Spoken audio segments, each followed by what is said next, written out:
Hello, welcome to the Ocean County Library as we celebrate National Aviation History Month. Our presentation today is called Taking Flight with Amelia Earhart. Amelia Earhart, Arrival to the World. American aviator Amelia Earhart was born on July 24, 1897 in Atchison, Kansas, as Amelia Mary Earhart. Amelia lived with her wealthy grandmother, Amelia Otis, and a younger sister, Muriel, in Addison because Amelia's father, Edwin, worked as a lawyer for a railroad company, a job that required Amelia's father and mother to travel frequently across the United States. During the time her parents were away, Amelia's grandmother tried to raise her granddaughters as proper ladies, although Amelia and her sister preferred to play outside and explore the natural world around them. Creating imaginary adventures at their grandmother's home would plant the seed of Amelia's need to explore. In 1912, Amelia's grandmother died.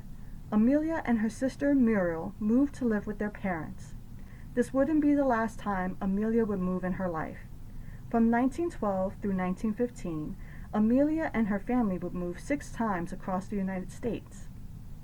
Cities Amelia and her family lived briefly included Kansas City, St. Paul, and Chicago, to name a few.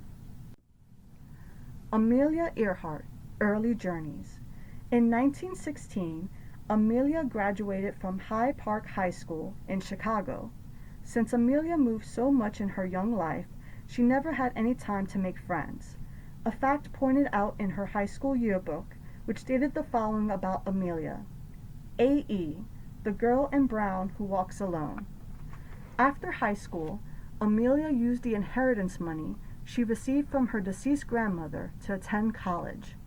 Amelia enrolled in a private college preparatory school for women in Philadelphia called the Organt School.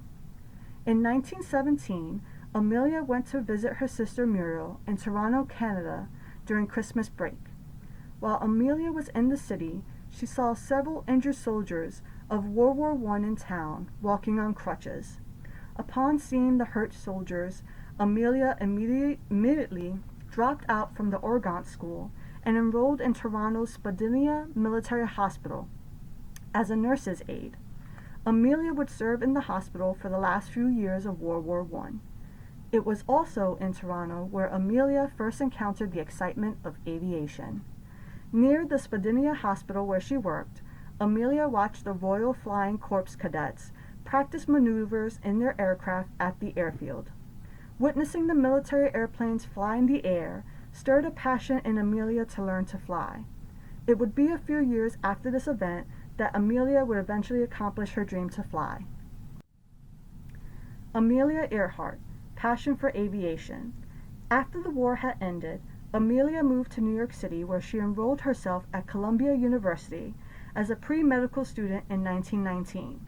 Within 1 year, Amelia dropped out of Columbia University and moved to Los Angeles, California to be with her parents. It was in Los Angeles that Amelia would learn to fly. In December of 1920, a 23-year-old Amelia took her father to an airfield where she inquired after a female flight instructor named Anita Snook. Anita was only a year older than Amelia, but she agreed to teach Amelia how to fly. The airplanes that Amelia and her instructor Anita flew in were the 2-seater Canuck and the Kinner Airster. On December 15, 1921, Amelia got her pilot's license and would take on several jobs while living in Los Angeles to save up enough money to purchase her own airplane. The aircraft Amelia purchased was a Kinner Airster. Amelia Earhart, Aviation Adventures. In October 1922, Amelia took her parents to an air show in Los Angeles, where unknown to them, she participated in the event. During the air show, Amelia set her first aviation record by breaking the altitude record for a female pilot at 14,000 feet. This record would be broken a few weeks later by another pilot. In 1923, Amelia's parents divorced due to her father Edwin's alcoholism. Edwin's alcoholism was so severe, he was fired from his lawyer position at the railroad company. In the aftermath of the divorce, Amelia sold her airplane and moved herself and her mother to Boston, Massachusetts.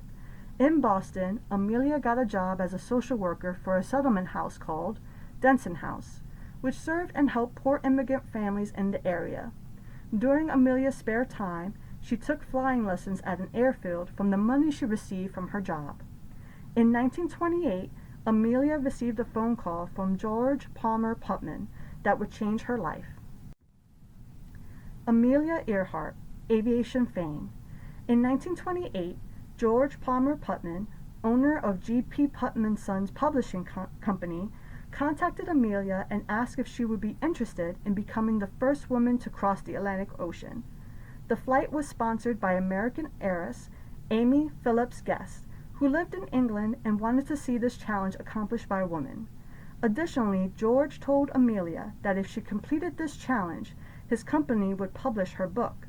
A year prior, George's publishing company had released aviator Charles Lindbergh's book about his first solo flight across the Atlantic, to great sales, and wanted to do so again with Amelia's journey.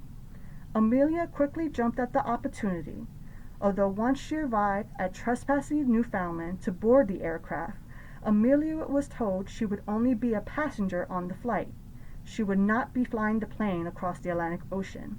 Instead, Amelia's role was to write in the flight logbook and take notes to document the journey for Putnam's publishing company. On June 17, 1928, Amelia boarded the airplane named the Friendship with pilot Wilmer Sturts and co-pilot Lewis Gordon. After 20 hours and 40 minutes, the aircraft landed safely in Bury Port, Wales, and Amelia became the first woman to cross the Atlantic. After landing, a large swarm of press and people gathered around Amelia to congratulate her on her feat. Amelia, being modest, told the press that while she was happy to become the first woman to cross the Atlantic Ocean, the credit should be given to the pilots, Wilmer and Lewis. Soon, Amelia was quickly escorted to London, where she was celebrated and introduced to British society. Thereafter, she returned to New York City by ship, where again Amelia was met with congratulations, parades, and parties in her honor. Amelia's fame was so massive that for the next 6 months after the flight, she went on a 30-city tour, gave 200 interviews, and held over 100 speeches. George Putnam kept his promise and published Amelia's first book in 1928, titled 20 Hours, 40 Minutes, Our Flight in the Friendship. The book was a huge success, and George became Amelia's lifelong business manager. George, to drum up more publicity, coined the nickname Lady Lindy for Amelia. George noticed that Amelia looked similar in appearance and personality to fellow male aviator Charles Lindbergh. Amelia Earhart, making records and finding love. Amelia wanted to prove to herself and to the public that she was a true aviator. In September 1928, Amelia embarked on a solo flight from New York to California. She was successful and became the first woman to fly solo across the United States. A month later, Amelia piloted a return solo flight from California to New York and became the first woman to complete a return trip. In August 1929, Amelia participated in the first air race for women. The cross-country race was part of the annual National Air Races event, which was sponsored by the National Aeronautics Association. The event had 19 participants during the 9-day race, with 1 death recorded. Amelia came in 3rd place at the event. After the race, Amelia spoke to the other women pilots and suggested they form their own association. This Women Pilots Association would be created in 1930 and was named the 99s, after the total number of their founding members. In 1931, Amelia was named the first president of this association. Additionally, in 1931, Amelia married her manager and book publisher partner, George Palmer Putnam. In the course of working together, they fell in love, but Amelia was still hesitant to marry. George proposed to Amelia 6 times before she said yes. Amelia was worried that if they married, she would be forced to retire from her passion and career as an aviator. a worry she expressed to George in a love letter the night before their wedding, which read, "You must know again my reluctance to marry, my feelings that I shatter thereby chances in work which means most to me. Please let us not interfere with the other's work or play." This fear never came to be, and they had a happy, successful marriage. Amelia Earhart, Final Flight and Disappearance. After several years of breaking and creating aviation records, Amelia decided she wanted to challenge herself one last time by becoming the first woman pilot to fly across the globe near the equator. To accomplish this feat, Amelia's husband George secured funding from Purdue University to purchase a Lockheed Electra plane for her. Amelia at this time worked as an aeronautics advisor and career counselor for women for the university. The college agreed to do this under the guise that Amelia was conducting aeronautic testing with their so-called flying laboratory. On June 1, 1937, Amelia and her navigator co-pilot, Fred Newton, took off in the Lockheed Electra airplane from Miami, Florida, to begin their trip around the world, a route that would cover over 29,000 miles and several continents. On July 2nd, Amelia and Fred left Lae, New Guinea, to begin the last leg of their trip. They were scheduled to make a short stop at the tiny island of Howland, located in the Pacific Ocean, to refuel their plane. The U.S. Coast Guard ship, Itasca, was stationed near Howland Island to provide radio contact with Amelia and guide her plane to the island.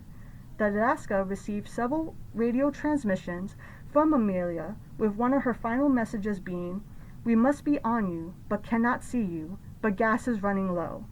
After 20 hours and 14 minutes, the Itasca ship never got another message, and worried Amelia's plane might have crashed into the Pacific Ocean. The Itasca sailed towards a location based off her last radio contact, but found no plane debris. Hearing that Amelia and her co-pilots were lost at sea, the United States launched the largest search for a plane lost at sea. The search lasted for 16 long days, involving 10 ships, 65 planes, and over 4,000 men. Alas, Amelia, Fred, and their plane were never to be found. They were presumed dead, and it was concluded that they probably perished sometime on July 3rd. Amelia was just 3 weeks short of her 40th birthday. Amelia Earhart, Enduring Legacy. After Amelia's disappearance and presumption of death, her widowed husband George posthumously published her final book in 1937 called Last Flight. The book was a compilation of all of Amelia's radio transmission messages throughout her last flight. Amelia was a leader and a pioneer in the field of aviation. She received many honors in her lifetime. Those honors included the Harmon International Trophy, National Geographic Society Gold Medal, Cross of the French Legion of Honor, and the U.S. Congress Distinguished Flying Cross. Her legacy as one of the first female pilots paved the way for future generations of women to enter this career path. Amelia will never be forgotten, and she will always have a place in the hearts of pilots across the world. Amelia Earhart, Sources. All the information presented today was found using the Ocean County Library's databases. These databases are free to use at home or in the library, at any of our 21 branches with your Ocean County Library card.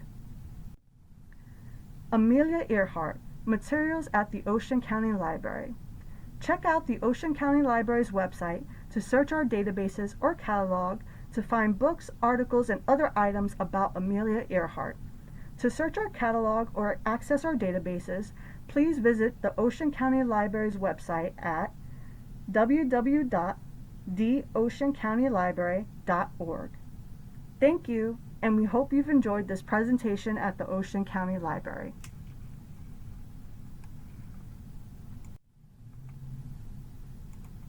Support public libraries. Like, share, and subscribe for more great videos.